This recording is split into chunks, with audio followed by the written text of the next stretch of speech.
Girl, mama is hot. Okay? Mama is steaming. It's summer. I still have a wool blanket on my bed. Why? These are questions we have to ask ourselves. I hope you're staying cool. I hope that you are staying proactive, drinking lots of water, and I hope that you're staying comfortable. Speaking of comfort, I am so happy to announce that today's video is being sponsored by Parade.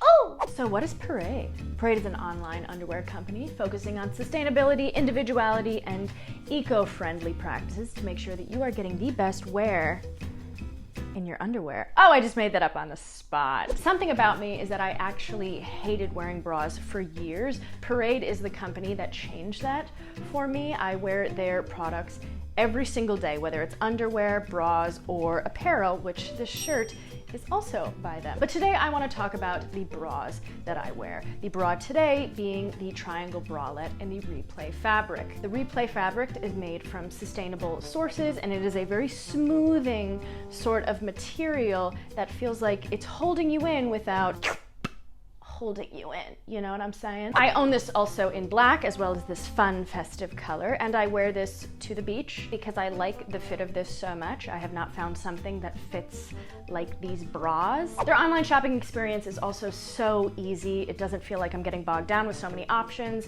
I can search online for products that I want specific to their fabric. I'm also able to shop by size, and I know that when I shop online, I'm going to see a body that's very similar to mine, whether it's in height, shape, or size. I feel like it's such an inclusive experience that it doesn't feel like I am really traumatized by underwear shopping, because it should be something fun. It's something that we have to wear every single day, and we should be able to have fun with it. And I feel like often that isn't the case. And lucky for you, Parade is running their summer sale, and if you use my code ANNA50, you get 50% off site-wide. It runs until July 5th, so run, jump, scream, enjoy yourself. A lot of their products sell out incredibly quickly, so jump on it. Thank you so much again to Parade. Again, use my code ANNA50 for 50% off site-wide. The sale runs until July 5th. Let's go, baby. Okay, so we are making another installment in the beautiful book series that I call These Books Are Literally. And this is the summer edition, baby. If you could not infer from my stunning introduction to the climate at hand. I love summer. I feel like summer books are very, very easy to address. I feel like there's a certain atmosphere and feeling that overcomes us when we're reading books in the summertime. For me, summer is kind of broken into different categories, right? I feel like there's travel. I feel like there's friendship. I feel like there is commentary. And then I also feel like I'm gonna leave the last one as a surprise. So let's talk about the books that feel like traveling. I can't talk about summertime without talking about a book that quite literally feels like I am young and traveling throughout the world, and that is The Idiot. I love this book. I read this book when I was traveling to Ukraine for the first time with my husband Oleg. I had started this book in the summertime in upstate New York. It was already very beautiful. I felt like I was just stepping outside and going on vacation. But to further augment that experience by quite literally going to a different country, when so much of this book is about miscommunication between people from different countries, I felt like it was such a perfect parallel to what I was going through. So I've already started to kind of talk about it, but let's talk about it a little bit more. This book follows a young girl as she is going through college, and she falls in love with this guy, and she kind of chases him throughout, and it is all about stumbling through life and having this backdrop of confusion, both within love, but within a different country, and language barriers, and just kind of how foolish we feel when we're young. And I feel like there's nothing that makes me feel like I am more in summer than that haziness of unpredictability when I'm talking to people and I'm meeting new people. I also feel like I'm a little bit more receptive in my life and my day-to-day in summertime, because even though it's very hot and aggressive, I feel like my heart is open. I can feel the temperature of this novel. I have been in love with people from different countries, obviously. And I have felt that miscommunication and that kind of loss of language when it just feels like love is enough. And I feel like that's such a summer romance sort of feel. And this book isn't necessarily a romance, but it feels very, very perfect for those summertime months where everything just feels like it'll be figured out because it's summer and you hope it will happen. So that's book number 1. I stand by that always. Number 2, The Beach. Oh, I should also say that these 2 books were on my previous favorite books of all time video that I made. I remember reading this so quickly and being so invested in this book, and I couldn't believe that a novel could just absolutely arrest me so much. This book follows a backpacker, an English backpacker. He is staying in a hostel and he is kind of accosted by this mysterious man telling him about this island that is untapped and just full of such extraordinary beauty. Well, curiosity kills the cat. The backpacker ends up finding the island, and he comes across this group of people, this kind of cult-like group of people that are already inhabiting it. Insanity ensues. The island is not this utopia that he thought it was. It is in fact this very challenging place that he really discovers himself in. I'll leave it at that. It is a great beach read. It is a great traveling read. If you're on the plane, you can read this in a couple of hours. You're gonna get so engrossed in it that you're just going to forget that you're reading a story because you're gonna feel like you are those characters and you just, oh, what is going on? I need to find out what happens. Who gets killed, you know? I gotta find out those things when I'm reading a book. I really have to. It's called The Beach. I mean, come on now. Come on now. Who's gonna tell him? It's a perfect beach read. There's also a movie with Leonardo DiCaprio and the legendary Tilda Swinton. Interesting. Leonardo DiCaprio has a scene where he's like doing that walk that he always does. Like on my way to kind of walk.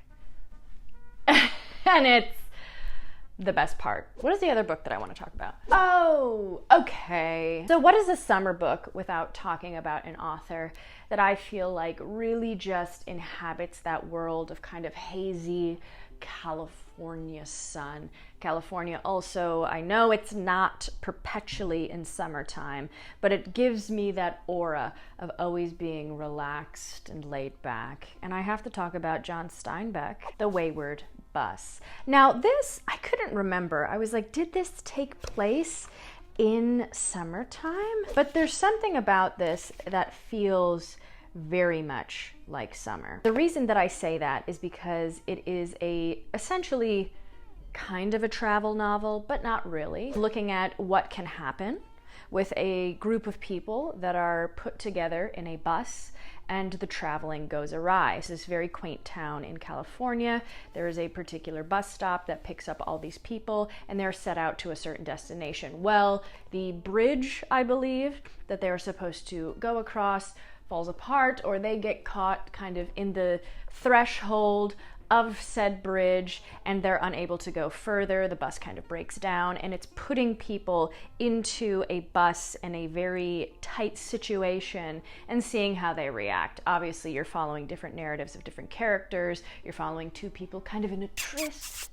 And then you're following some of the workers, you're following some of the people that are sitting and just kind of minding their own business and have different opinions about things. And it's a very fun bus. Maybe it's not a fun bus, but it's a very fun book. I do think that a good traveling book is always a great summer read, and I feel like I have to honor the amazing John Steinbeck when I'm talking about just looking at personalities in heat and in this atmosphere of not being able to control the situation. The Wayward Bus, John Steinbeck. I think I need to change the scenery a little bit. Let's go. Let's talk about the friendship aspect of summer. I think that's a very important, formative idea of summer. For me, I feel like I see my friends much more in summertime. I hibernate in the winter, and I also stand by that. I don't care. It is a time for healing. Summer is a time for committing to friendships that you might have forgotten about. Anyway, I feel like there is a beautiful finding of our space within female friendships in the summertime. And I want to highlight 2 books that bring that to mind. The first being Two Serious Ladies. I read this a little while ago, and I feel like I never talk about this book enough on the channel. This is by Jane Bowles. I always say the wrong thing. She was kind of overshadowed by her husband, who was a famous writer as well. But this book is where she kind of takes her stance on the literary field, and she crafts this really fun relationship between these 2 women who are just going to barge out on their own. They take over a new life in Panama, where they get up to very horrendously scandalous things that women at the time were not doing. And I feel like it just shows these 2 women palling around and creating a life and a narrative for themselves that otherwise wasn't really established for them prior. It's fun, it's something that you can kind of pass around to your girlfriends, and it's not like my favorite book that I've ever read, but I feel like it highlights this friendship that we seek in summertime. This ability to just kind of latch onto somebody and have a grand old time. You have unlimited sunlight, kind of, is what it feels like. That's why I feel like where I'm empowered by my friendships in summertime. And the second book that I want to talk about is a book that I recently read and I really, really enjoyed. I thought it was so powerful in the way that it showed young relationships between girls. Dogs of Summer. I'd seen this book everywhere, and I kind of figured it was going to be maybe not my thing. I found it for cheap and I picked it up, and I read this on the beach. So already I'm in that very summer mindset, and the book's title is quite literally Dogs of Summer, so it's a perfect pairing. But this follows 2 young girls. They're about 10 years old, and one of them kind of has these very intense feelings for her friend. She kind of idolizes her while also kind of figuring out more of her romantic sense, and just kind of a little confused about who she is independent to her friend. This brings me back to being in school and having a summer vacation, just that time dragging, but utilizing every single day to the best of my ability, just kind of wearing myself out and just being absolutely rambunctious. This was such almost a nostalgic read for me. I thought that the writing style was fun, and I also feel like there was an incredible amount of insight to young girl relationships. I loved this. Should we change spots? Sure. Ooh. Okay, girl, I didn't get that far, but that's fine. That is totally fine by me. Am I just ahead right now? I could be. Let's adjust this. I think that's better. I think that's fun. So the next group of books that I want to talk about is commentary. I feel like there's a biting commentary that we want to read in the summertime. We want to talk about things. We feel so much more entitled to opinions in the summertime for some reason, if that makes sense. I don't know, there's just a fabulous mentality that goes with summer. And for me, one of the most biting and fun critics of our time is Eve Babbitt's, and this is Black Swans. Again, this takes place in California, so maybe I'm just associating California with summertime, which is very easy to do. Please don't shun me for that easy association. I read this while I was in California. Okay, girl, okay.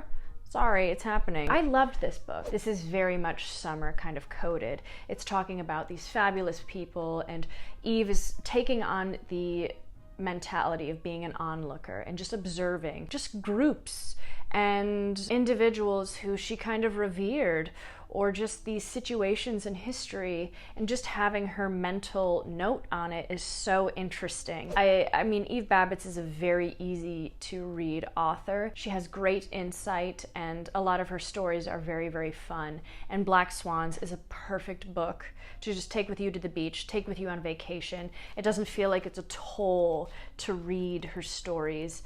I quite loved this, and I can't wait to read more of her things, and I'm surprised I haven't yet. The next book isn't, it's a story, but I feel like it's a very fun story. And it's a book that I always think of summer, and that is A Room with a View by E.M. Forster. This is just a biting little social critique on class, on individuals who think that their whole lives are associated with who they are associated with. Does that even make sense? I got carried away with the accent. I mean, I've talked about this book many, many times before, but to me, this book feels like summer. There's just a traveling aspect to this. This starts with a young girl going on vacation with her aunt, I believe, and she's kind of tied to be married to someone, but then she ends up seeing somebody else who she ends up falling in love with, and it's this, again, this luxury of being on vacation and this intoxicating sort of spell that our surroundings and the warmth put us under, and this feels like summertime to me. It feels like vacationing to me. It feels like getting out of a funk and kind of having a clarity. And I love this book. I loved it. I loved it. I loved it. I loved it. And I'm not going to move because I don't really know where else I can move to. I have a small apartment. But the last category that I want to talk about is New York City in the summer. Because if you've ever spent any sort of time in New York City, you know that it's a summer unlike no other. There's certain smells, there's certain insanity that takes over. There's certain things that happen in New York City in the summertime. The book that really captured New York City summer for me was Another Brooklyn. I read this year. This is a very, very short novel. Really, again, something that you can read in a day. You can zoom through it, almost kind of read like young adult, though it's not apparently. This follows a group of girls as they are born in Brooklyn and as they grow up and take these differing life paths. And it's about how their youth impacted who they became today. Very much similar to like these young girls sharing a life together and female friendships, but this in particular feels like New York City. It's like when you turn on a barbecue and you can just see kind of like the warped view of heat coming up. It's like a long paved road and you look down and you can just see that hazy view ahead of you. That is exactly what this book feels like. Very specific to Brooklyn, New York City. This book captured it. Captured it! So there you have it, guys. Those are my summer books. I feel like those are pretty good picks. I stand by those. I'm not going to back down. Obviously, there's hundreds of thousands of books that are summer. I would love to hear what books you think are summer. These are the ones that do it for me. I'm sure I will update this list as the years go on, but right now, those are the summer books that I got going on. Thank you again to Parade for sponsoring today's video. Use my code ANNA50 at checkout to get 50% off statewide, site-wide. You guys are wonderful. You're fabulous. Thank you so much for being here. I will see you in the next one.